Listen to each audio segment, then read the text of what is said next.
this is our final setup. Water comes in, our poly pipe will attach to this bar fitting here. I may put a different kind of hose, a flexible hose on this one. Got our fill valve, also our hose bit. We need water for that. Our pressure gauge, which I don't haven't seen, so I might just put a nipple in here.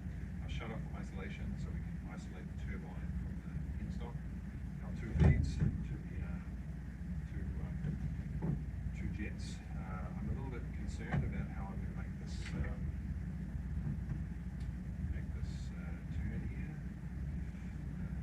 I can't have the pipe need it to be, there's a radius on this thing that on the radiator hose that I don't want to exceed. It'll restrict flow, so I want to keep it as round as possible without kinking the flow. So what that means is that how far out we go with this penstock.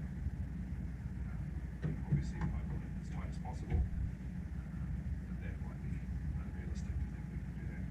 The other option is to bring it down a bit and offset it, have it close, offset it. So it could be that this one feeds that one, down feeds the other one. Anyway, we're coming around, we'll go around the corner. I'd like to put a cam lock on this, specifically because then we can feed a pump, high pressure water pump, and use it as a fire suppression system. Okay, we're going to quickly just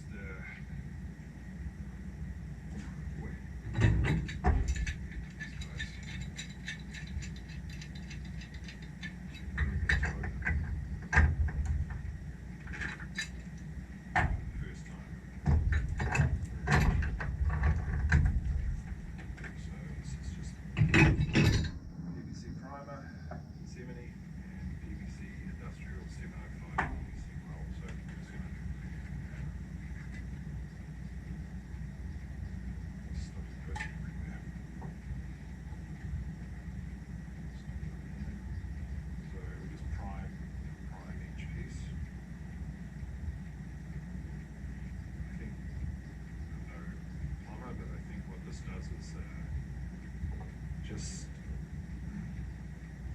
makes the surfaces kind of almost like melt a little bit, so you can form a chemical bond between the PVC. So we're just going to do the tops, the spouts for now, because I don't want to put I don't want to cut the PVC to length yet until I test it. Once I field test it.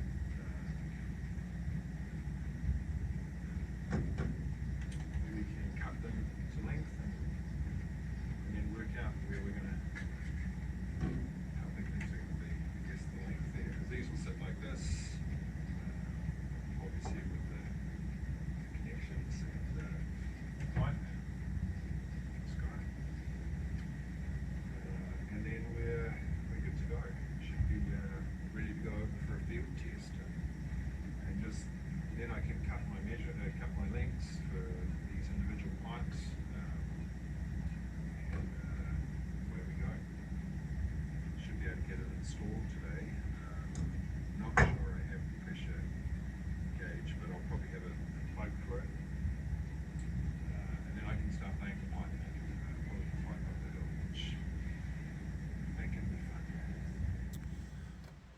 So this is what I'm thinking for our turbine here. It's centered over the hole. The form is still in there. The form is still on the outside. I think the concrete's still a little green to start mucking around with. But what I'm going to do is put a piece of fur, 3/4 fur along the bottom here that I can then attach all these pieces with straps into the concrete. But it will just sit on a piece of wood. Just keeps it up off the concrete, so that if you want to make changes, it's not so hard to get tools in there. But this is basically it. I think we'll be able to do it. I think I'll keep these close coupled and I'll just offset this one slightly, offset that one. I still need to build a wall around this to protect it. Doesn't need to be much, but it needs to be something. I need a roof over it. That's absolutely need a roof over it to protect it from the elements, but more, you know, I don't want to hear this thing. It's got to be quiet. So we've got lots of 2-inch foam here. You know, we should be able to build something around this that prevents noise from filling up the valley, what have you. Okay, well, let's cut some PVC. Okay, so we're getting there. We're pretty close now to setting this. I have my shut-off valve to the overflow. I have my first nipple, I guess, to the first jet. Second nipple to the second jet. I think I can make this. I have supported it on some composite decking, and I'll run this on the outside of the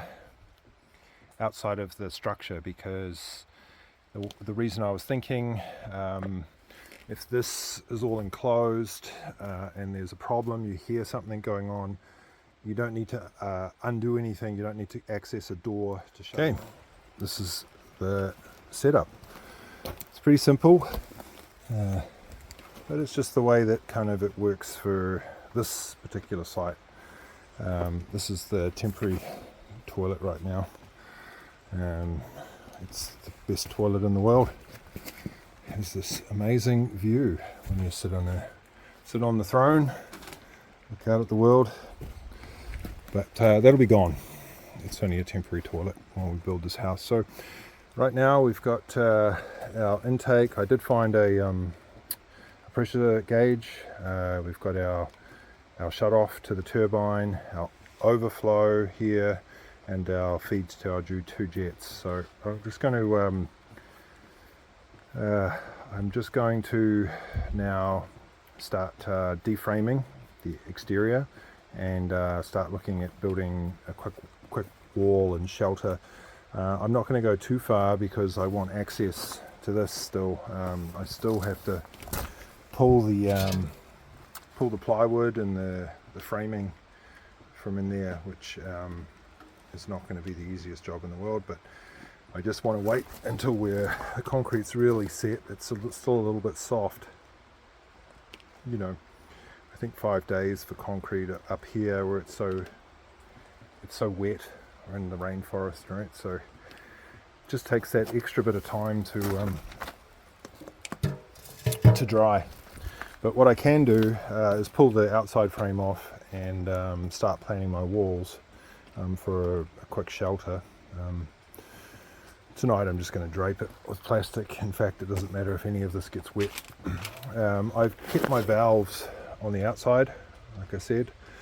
Again, it's just so that if there's a problem, you don't have to mess around with anything, opening any doors to reach inside the hut. It's going to be just shut it off from the outside. And all the same with all the hookups and the sensors. You can see it from inside the house. When you're inside the window, if you want to check, it's a nice big gauge.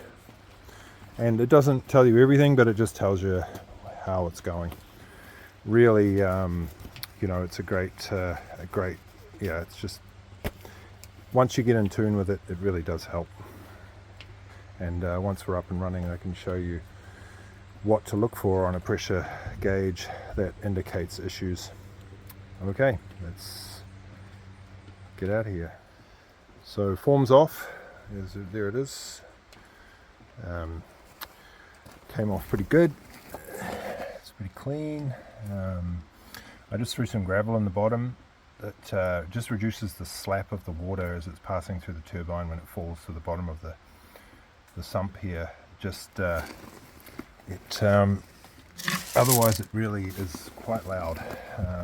So if you break it up with a little bit of gravel, some people even put some kind of mesh here, a net. I'm not going to bother about that. That might be something that I do later, just like a 1/4 inch mesh, and it just, you know, stops the water again hitting.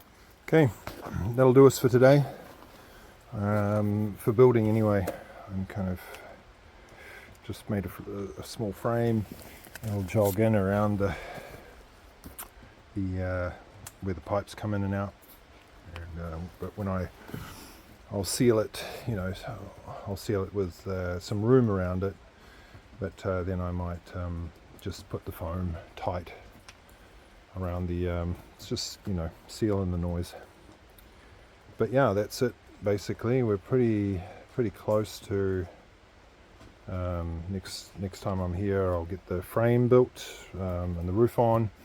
I'll just concrete around here so we've got something nice to sit on, and what I'll do is I'll bring the porch roof over so that there is, if you're kneeling down in this area here, you've got some shelter, you're not getting dripped on and all that kind of stuff. So I'll slope the roof away, give it some kind of resemblance or some kind of symmetry with our modern kind of sloped roofs here, and yeah, that'll kind of tie in nicely. I feel like it's going to work pretty good, but proof's always when you open those valves.